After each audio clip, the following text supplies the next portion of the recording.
আমি স্কুল থেকে ফিরতাম যখন, তখন সেই রকম সময় একদিন হঠাৎ ওই বনের পাশে দেখি খুব সুন্দরী একটা মেয়ে। সে আমাকে দেখে মুখে কোনো কথা না বলে বেশ হাসি খুশি করে আমার সাথে সাথে হেঁটে অনেকটা পথ পর্যন্ত এগিয়ে এসে তারপরে আমি চলে এসেছি আর ও চলে গেছে। এবার জানলা দিয়ে এসে ওই মেয়েটা দাঁড়িয়ে, মানে এখন মেয়েটাকে দেখছি জানলার সামনে। হ্যাঁ, ওই স্কুল ছুটির টাইমেই আর কি, মানে ইশারা এরকম মানে করছে যে কি হলো তুমি যাচ্ছ না কেন। তো বলছি যে ওর এর সাথে করে ওই দেখতে দেখতে ঘরের থেকে মন্ত্রমুগ্ধের মতো বেরিয়ে চলে গেছে বাইরে। যখন বাইরে গেছি তখন দেখছে যে এক একটা রূপ পরিবর্তন হচ্ছে ওর, দেখতে বলছে হ্যাঁ একটার পর একটা চেঞ্জ আসছে। তো কোচ দিয়ে খুব সজোরে মেরেছে, মারতেই হুম করে একটা আওয়াজ উঠেই এত স্পিডে আর এত দ্রুত ওই মাছটা ওই বিলের দিকে গতি নিয়েছে যে কোচের মাথায় যে দড়ি বাঁধা থাকে সেই দড়ি একটানে ছিঁড়ে গেছে। নমস্কার বন্ধুরা, আজকে চলে এসেছি আরও একটি পডকাস্ট নিয়ে। এর আগের পডকাস্টে যখন আমার জেঠুকে নিয়ে সেই পডকাস্টে গল্প শুনতে বসেছিলাম, সেই গল্পে আমার গ্রামের বাড়ির বেশ কিছু ভৌতিক এবং অলৌকিক ঘটনা তোমাদের সাথে শেয়ার করেছিলাম এবং সেই ভিডিওতে তোমরা যথেষ্ট ভালোবাসা দিয়েছ। ভিউজ 10,000-এরও উপরে চলে গেছে এবং প্রতিদিনই বাড়ছে। তো সেখান থেকে এবং আরও বেশ কিছু অনুরোধের পর আমি আরও একবার আমার জেঠুকে অনুরোধ করলাম এরকমই আরও অনেক রকম ঘটনা এবং গল্প নিয়ে আমাদের সাথে আরও একবার বসতে। তো আমাদের সেই অনুরোধ রেখে জেঠু আজকে আরও একবার আমাদের সাথে জেঠুর ঝুলির গল্প বলতে আমাদের সাথে চলে এসছে। তো চলো আর দেরি না করে শুরু করা যাক। 1983 সাল, তখন আমি কর্মসূত্রে জলপাইগুড়ি জেলার হ্যামিল্টনগঞ্জে থাকি। আচ্ছা। তো আমার অফিসের খুব কাছে একটা বাসা বাড়িতে থাকতাম, আর ওখানে ওই এক লাইনে আরও 3টে ঘর ছিল। তো আমার পাশের ঘরে থাকতেন সুধীর মণ্ডল বলে, দক্ষিণ 24 পরগনার গোসভা অঞ্চলের সুধীর মণ্ডল। আচ্ছা। উনি কোঅপারেটিভ ইন্সপেক্টর ছিলেন, ভীষণ সৎ আর একদম নিপাট বাঙালি, ধুতি বাঙালি শার্ট আর কাপড়ের জুতো পরে অফিসে যেতেন।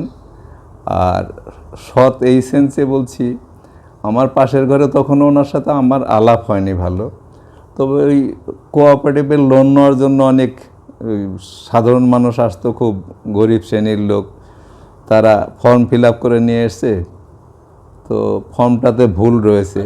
উনি তাকে জিজ্ঞাসা করছে, আচ্ছা তুমি ফর্মটা কত দিয়ে লিখিয়েছো? তখনকার বাজারে বলছে 20 টাকা দিয়ে লিখিয়েছি। ফর্ম লিখতে টাকা লেগেছে? হ্যাঁ, মানে কোনো শিক্ষিত ছেলেকে দিয়ে করেছে, তারা 20 টাকা নিয়েছে। এবং তখনকার দিনে 20 টাকা কিন্তু কম নয় একদম। তো তখন উনি বলতেন, আচ্ছা তুমি ফর্মটার লেখাতে 20 টাকা দিয়েছো, আমি সই না করলে তুমি লোন পাবে না, আর ফর্মটা ভুল আছে তোমার, তাহলে কি আমাকে কত দেবে? এরকম করে তারপরে আলটিমেটলি ঠিকঠাক করে দিয়ে বলতো আর একটা ফর্ম নিয়ে এই যেটা লিখে দিলাম ওইটা লিখে নিয়ে আসবে। তো এরকম উনি যাওয়ার পরে লোকজনকে মোটামুটি হেল্প করতো এবং ওখানকার কোঅপারেটিভটাকে একটা প্রফিটেবল স্টেজে নিয়ে এসেছিল লসের থেকে। তো এই সুধীর মণ্ডলের সাথে আমার বেশ কিছুদিন পরে আস্তে আস্তে ভাই দাদা এরকম, আমি দাদা রাখতাম, সিনিয়র লোক, প্রায় রিটায়ারমেন্টের তখন ওনার 1-2 বছর বাকি আছে।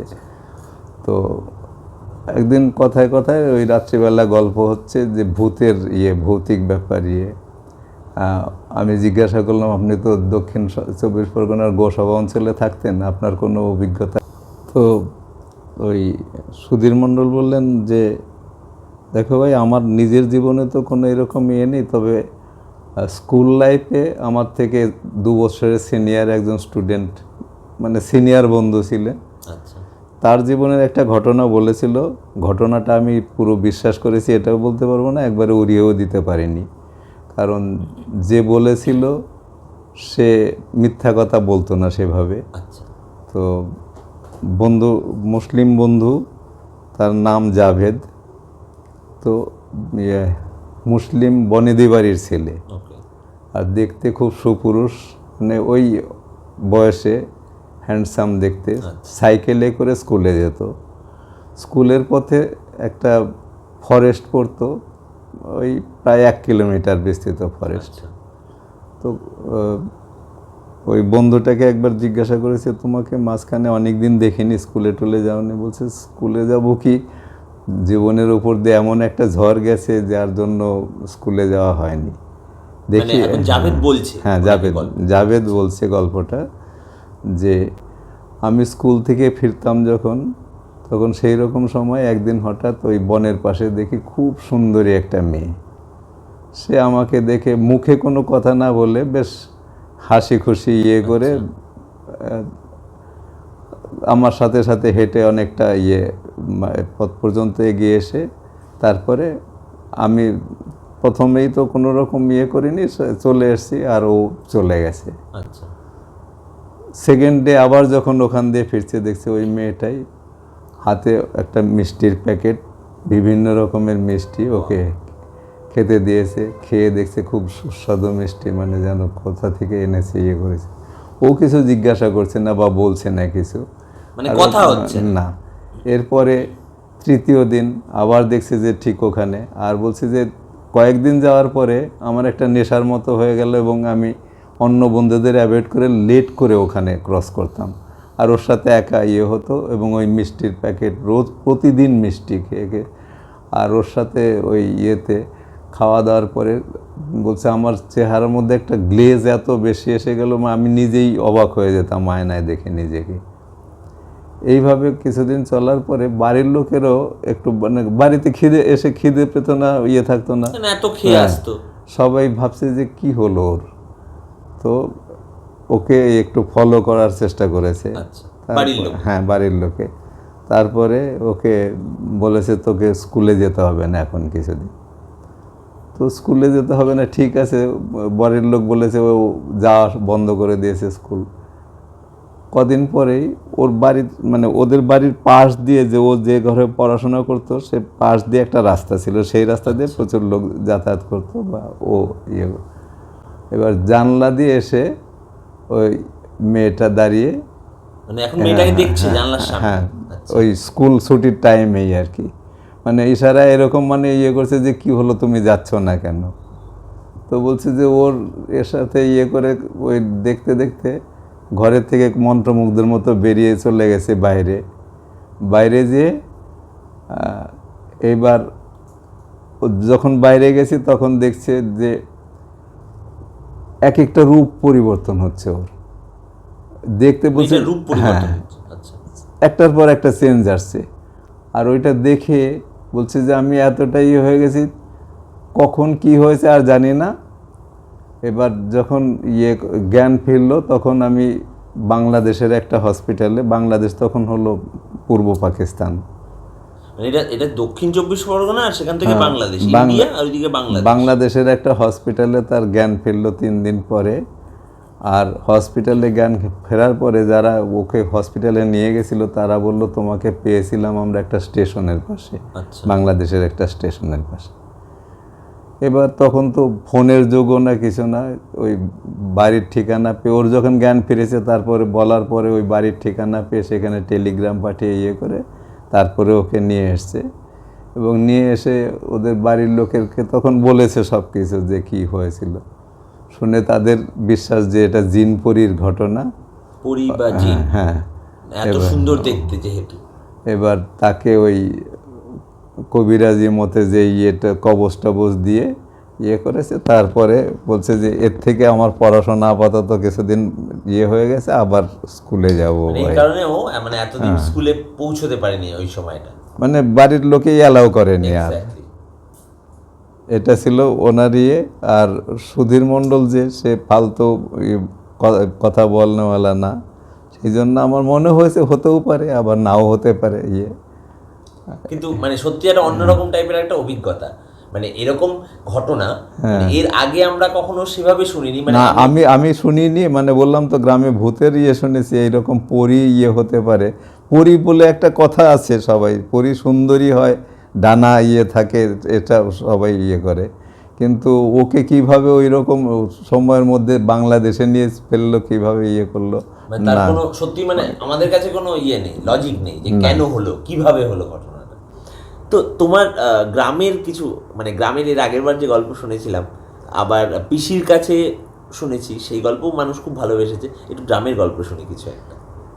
গ্রামে আমাদের গ্রামের ঠিক উত্তর পাশ দিয়ে একটা খাল গেছে, আচ্ছা দহ মানে ডিপ একটা লেক থেকে একটা খাল চলে গেছে বিলে।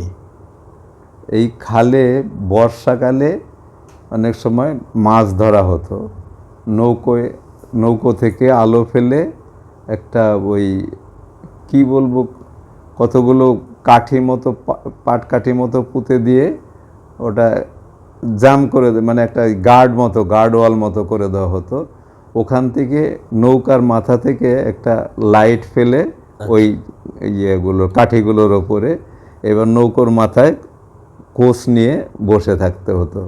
এবার কোনো দহর ক্ষেত্রে একটু মানে দর্শক বন্ধুদের বলে দিই, মানে আমার যে দেশের বাড়ি, এর আগে মানে বড় আন্টি বা পিসির গল্পেও তোমরা শুনেছো, নদিয়া ডিস্ট্রিক্টের তারকনগর গ্রাম, এবং সেখানে মানে ট্রেনটা যখন চলে যায়, যাওয়ার পরে মানে ট্রেনও যায় ওই আমরা বলি, মানে অ্যাকচুয়ালি ভূগোল বইতে হয়তো তোমরা পড়েছো যে হ্রদ সেটাকে অনেকভাবে অপভ্রংশ হয়ে সেটা হয়ে গেছে, ঠিক আছে, তাকে দও বলা হয়। এরকম একটা খুব বড় জলাশয়, মানে প্রচুর বড় একটা ওয়াটার বডি, খুব ডিপ ওয়াটার বডি, প্রচণ্ড পরিষ্কার স্বচ্ছ জল।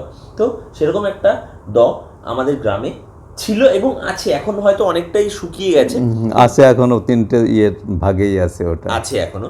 মানে আমি লাস্ট যখন দেখেছি তখন একদম পানাতে ভরে গেছে, কিন্তু সেই সময় মানে এক একটা সময় এত পরিষ্কার জল এবং সেখানে স্নান করে তার মজাই আলাদা। মানে ডিপ, এতটাই ডিপ যে মানে তার মানে অনেক বড় বড় সাঁতারুও তার মানে তল খুঁজে পায়নি, এরকম টাইপের ডিপ। তো সেখানকার ঘটনা বলা হচ্ছে।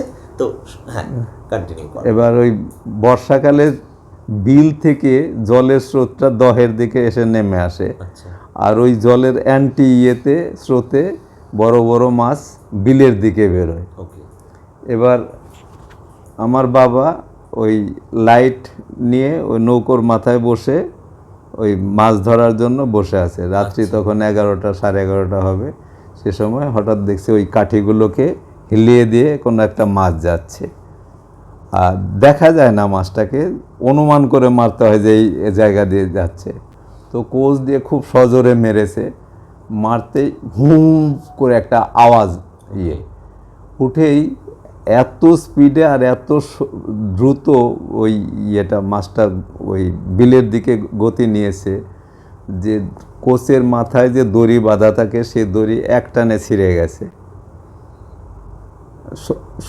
সুতলি টাইপের দড়ি বাঁধা থাকে, মানে যেটা দিয়ে ধরতে হবে, ধরে আমি আবার কোচটাকে খুব রিটার্ন আনা যায় মাছ শুদ্ধ।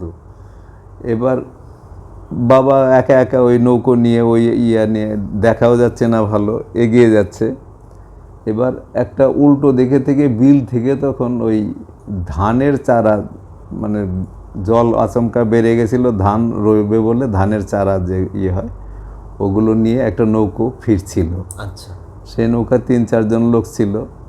ওদের দেখে বুঝতে পেরেছে যে বাবা কারা আসছে, ডেকে বলেছে, আরে যতীন দেখো তোমার সামনে দিয়ে ওই যে কোচটা যাচ্ছে, করে টেনে নিয়ে ওটাকে একটু ধরো। তো ওরা ধরতে এত জোরে টান মেরেছে তখনও ওদের নৌকো প্রায় ওই ধানের শুদ্ধ ডুবে যাচ্ছিল। আচ্ছা, ওরা ভয়ে ছেড়ে দিয়েছে। ছেড়ে দেওয়ার পরে বাবা ওটার আশা ছেড়ে দিয়ে, মানে কোচের আশা ছেড়ে দিয়ে ওই যে লাইটটা করেছিল নৌকোর মাথা থেকে, নৌকোকে গাছ খালের পাড়ে একটা গাছে বেঁধে রেখে বাড়ি চলে এসছে। আচ্ছা, বাড়ি এসে তো গল্প করেছে, তখন আমি ছোট, আমাকে তো আর বলেনি যে মার কাছে বলেছে এরকম আজকে একটা মাছ না কিসে কোপ দিলাম জানি না, তবে এইরকমভাবে বেরিয়ে বিলের দিকে চলে গেছে। তারপরে পরের দিন সকালবেলা গেছে ঘুরতে ঘুরতে যে কোষটা কোথায় গেল, কোষটা তো কোথাও একটা জায়গায় হবে, কারণ বিলের জলের ডিপনেস মানে গভীরতা বেশি না, এক মানুষ বা কোনো জায়গায় আর একটু বেশি এইরকম, মানে মোট 6-7 ফুটের মধ্যে গভীরতা, আর সাইড দিয়ে আরও কম, 1.5 ফুট 2 ফুট এরকম জল। তো খুঁজতে খুঁজতে দেখছি যে 1.5-2 ফুট জলের মধ্যে একরকম ওই বিন্না ঘাস হতো, ছোবা ধরে আলের মধ্যে থাকতো। ওই গাছের মধ্যে কোষটাকে একদম পুরো ফাটিয়ে দিয়ে, মানে বাঁশটাকে, কোচের বাঁশটা, হ্যাঁ কোষের বাঁশটা ফাটিয়ে একদম দুমড়ে দিয়েছে। দুমড়ে দিয়ে যেটা বিঁধেছিল ওটাকেও ছিঁড়ে দিয়েছে, ওই ইয়েটাকে বেশ মোটা, হ্যাঁ মোটা মোটা সুতো দিয়েই বাঁধা থাকতো। ওটা সাধারণত 10-20 কেজির ওজনের মাছে কিছু করতে পারে না। তো ওটা ছিঁড়ে দিয়ে ওটা চলে গেছে। তো বাবা ওটাকে ছাড়িয়ে টাড়িয়ে নিয়ে এসছে, মানে 6টা কালহলা, মানে ওই বিধানোর মতো ইয়েওয়ালা 6টা ছিল, একটা চলে গেছে, 5টা নিয়ে বাড়ি এসে তারপর ওটাকে ঠিকঠাক করে নিয়েছে। তো বাবার এটা ছিল যে কিসে কোপ দিয়েছিলাম, যে মাছ ছিল না অন্য কিছু ছিল, যে এত ক্ষমতা, এত পাওয়ারফুল। এবং ওই প্রথমে একটা হুম করে একটা আওয়াজ করেছিল। তো ওই দয়ে যারা পুরনো দিনের জেলে, মানে বয়স্ক জেলে, যে তাদের কাছে জিজ্ঞাসা করেছে যে এই ধরনের একটা হয়েছিল, যে এটা কি হতে পারে। তো ওরা গল্প করেছিল যে এটা একটা বাকস মাছ বলে একটা মাছ হয়, যে জলে স্থলে দুদিকে করতে পারে, হ্যাঁ স্থলে উঠে চলে যেতে পারে, এবং তার মানে উভচর টাইপের। বলছে যে আমাদের জালে পড়লে জাল কেটে বেরিয়ে যায়, আমরা ধরতে পারি না ওটা, এতটাই ওর আর ওপরে উঠে ওই খালের পাড়ের জমি টমিতে হলুদ থাকলে হলুদ মাটি থেকে তুলে খেয়ে চলে যায়। আচ্ছা। তো এইরকম ওরা বলেছিল, মানে পুরোনো দিনের জেলে যারা, তারা বলেছিল যে হলেও হতে পারে যে এই ধরনের এই মাছকে যে হয়তো, যেটা বিশাল বড়, হ্যাঁ সাইজেও অনেক বড় হয়, আর ও খুব শক্তিশালী হয়, মানে পাওয়ারফুল। তো সেই রকমই কিছু কোপ দিয়ে থাকলেও দিয়ে থাকতে পারেন, এইরকম দাদা বাবাকে বলেছিল। মানে আমাদের, মানে ওই সময়, মানে তাদের সাহস যেরকম, মানে সিচুয়েশন যত প্রবলেমেটিক ছিল, মনে হয় মানুষের সাহসও ততটাই, হ্যাঁ সাহস বেশি ছিল। মানে একে তো অত রাত্রেবেলায় মাছ ধরতে যাওয়া, তারপরে এরকম ঘটনা ঘটা, এবং তারপরে তারা আবার ফিরে এসে আবার পরের দিন যাওয়া, যে জিনিসটা পরের দিন তো দিনের বেলায় যাচ্ছে, কিন্তু সেই দিন রাত্রিবেলা ওই যারা নৌকো নিয়ে ধানের নিয়ে আসছিল, তারা যখন ওইটাকে ধরার পরে যখন টেনে তাদের নৌকো ডুবিয়ে ফেলছিল প্রায়, মানে ডুবতে ডুবতে বেঁচে গেছে, ওরা ছেড়ে দিয়েছে নৌকোটা কাছে, মানে ছেড়ে দিয়েছে বলেই ডোবেনি। তো ওই তারপরে আর করেনি, ভাবেনি যে রাত্রিবেলা যে আর ওকে খুঁজবে। হ্যাঁ, মানে সেটা মানে বুদ্ধিমানের কাজও হতো না, সত্যি অন্যরকম ঘটনা। তো আরো কিছু গল্প বলো। এবার আমি এখানে কালীনগর আসার পরে আমাদের বন্ধু সার্কেলের মধ্যে আমার ওই মন্ত্র শক্তির ব্যাপারটা বলেছিলাম, যে এরকম, যে এর আগের ভিডিওতে যেটা আমরা কথা বলেছিলাম, যেটা যে এরকম আমার কাছে লেগেছে যে অত কুইক কীভাবে একটা মন্ত্র শক্তি কাজ করে। তখন এখানকার এক বন্ধু শ্যামল চক্রবর্তী, সে বলছিল যে আমার নিজের অভিজ্ঞতা হলো ক্লাস 9-এ পড়ি তখন, ওই রকম খুব মাথা ঘোরাতে, খুব সম্ভবত ওটা ভার্টিগার জন্যই, দুটো ধরনের মাথা ঘোরানো হয়, একটা ভার্টিগা আর একটা হলো ওই স্পন্ডিলিসিস।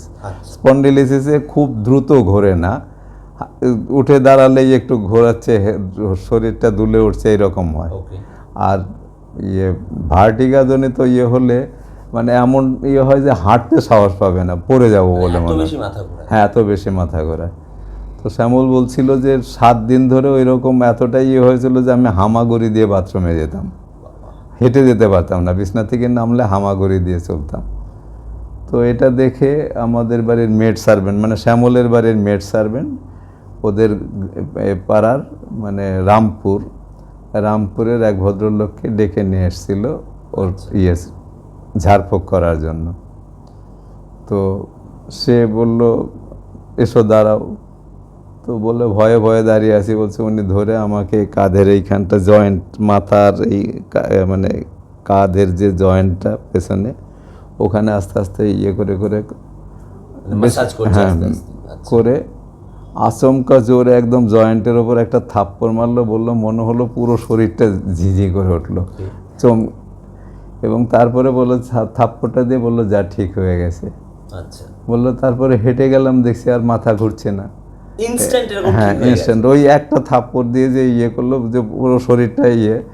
এবার মেসেজ করে কোনো একটা জায়গা কোনো একটা কিছু ইয়ে করেছে যে এক থাপ্পড়ে ওইটা ঠিক হয়ে গেল, এবং বলছে আমি যখন ওর সাথে কথা হয়েছে তখন ওর বয়স মানে শ্যামল চক্রবর্তীর বয়স 65-70। আচ্ছা, এইরকম সময় কথা হয় না এই সময় কথা হয়েছে, কিন্তু মানে তখনও পর্যন্ত ওই ক্লাস 9-এর পরে আর কোনো দিন মাথা ঘোরেনি, মানে জীবনে মাথা ঘোরায়নি আর? না ওই একটা ইয়েতে। মানে কতটা ডিপ রুটেড চিকিৎসা করেছে সত্যি কথা, মানে এমনই হয়তো সায়েন্স যেটা আমরা জানি না আজকের দিনে হয়তো সেগুলো বেঁচেই নেই, কিন্তু কতটা ডিপ রুটেড চিকিৎসা। যে ওই থাপ্পড় মারে চিকিৎসাটা করে দিয়েছিল সেও মারা গেছে। অবশ্য ভদ্রলোক পরিচিতই ছিল, বাজারে যে মাছ বিক্রি করে সোনা, ওর বাবা। আচ্ছা, সেই এসে ইয়ে করেছিল। তো মানে সত্যি কথা ব্যাপারটা। আর আজকালকার দিনে মানে কারণ আমি আমার ঠাকুমাকেও দেখেছি, মানে এরকম ঝাড়ফুঁকের ব্যাপারে কখনো যদি লেগে যেত পায়ে, এরকম মন্ত্র পড়ে ইয়ে করে দিত এবং কিন্তু খুব ইনস্ট্যান্ট ঠিক হয়ে যেত ব্যাপারটাতে। তো এইসব জিনিসপত্রগুলো হয়তো আস্তে আস্তে আস্তে আস্তে মানে চলে যাচ্ছে, কারণ কি মানে এটা তো বংশানুক্রমিকভাবে কাউকে না কাউকে দিয়ে যেতে হয়, সেটা তো আর কেউ নিচ্ছে না। আর ওই এখন ডাক্তার ডিপেন্ডেন্সটা বেড়ে গেছে ডাক্তারের প্রতি। মানে কিছু হলেই হ্যাঁ, ডাক্তার এবং ডাক্তারের ওষুধেই ঠিক হবে, এটার উপরেই বেশি ইয়ে হয়েছে। সেইখান থেকে মানুষের এইসব জায়গাগুলো আস্তে আস্তে আরোই কমে যাচ্ছে। মানে এইগুলো কিন্তু একটা হিডেন নলেজের মতো, মানে এটা একসময় হয়তো ছিল এবং মানে সম্পূর্ণ পরিমাণে মানে টোটালি মানুষের মন থেকে বেরিয়ে গেল। কারণ কি যে মারা গেল সে তো আর যদি কাউকে দিয়ে না যায় তাহলে তার মানে কোথাও তো লেখা নেই এই জিনিস, লেখা থাকলেও সেটা হয়তো আমাদের হাতের কাছে নেই। সত্যি কথা এটা মানে একদমই অন্যরকম একটা অভিজ্ঞতা। এর আগেও আমরা মন্ত্রশক্তি এবং এই ধরনের চিকিৎসার ব্যাপারে আমরা শুনেছি, যেটা আজকালকার দিনে একদমই শোনা যায় না, কিন্তু আরও একবার শুনলাম এবং বেশ আশ্চর্য, বেশ খানিকটা মেসমেরাইজড হলাম। বেশ অন্যরকম 3খানা গল্প বেশ সবাই মিলে শুনলাম। বাইরে বৃষ্টি পড়ছে আর ভেতরে আমরা ঘরে এইসব গল্প শুনছি। আশা করি তোমাদেরও বেশ ভালো লাগছে। নমস্কার বন্ধুরা, তোমরা শুনলে তো বেশ তিনটে বিভিন্ন স্বাদের গল্প তোমাদের সামনে নিয়ে চলে এসেছিলাম। কেমন লাগলো সেটা জানাতে অবশ্যই ভুলো না, এবং তোমার ঝুলিতেও তোমাদের ঝুলিতেও এরকম যদি কোনো রকম লৌকিক অলৌকিক গল্পের সম্ভার থেকে থাকে তাহলে আমি ডেসক্রিপশানে আমার মেল আইডি দিয়ে রাখছি, সেখানে তোমার অভিজ্ঞতা জানিও, এবং সেই অভিজ্ঞতা যদি আমার ভালো লাগে তাহলে আমি নিজে থেকে তোমাদের সাথে কন্ট্যাক্ট করে তোমাদের সেই অভিজ্ঞতা তুলে আনবো এবং সব দর্শক বন্ধুদের সাথে সেই অভিজ্ঞতা শেয়ার করব।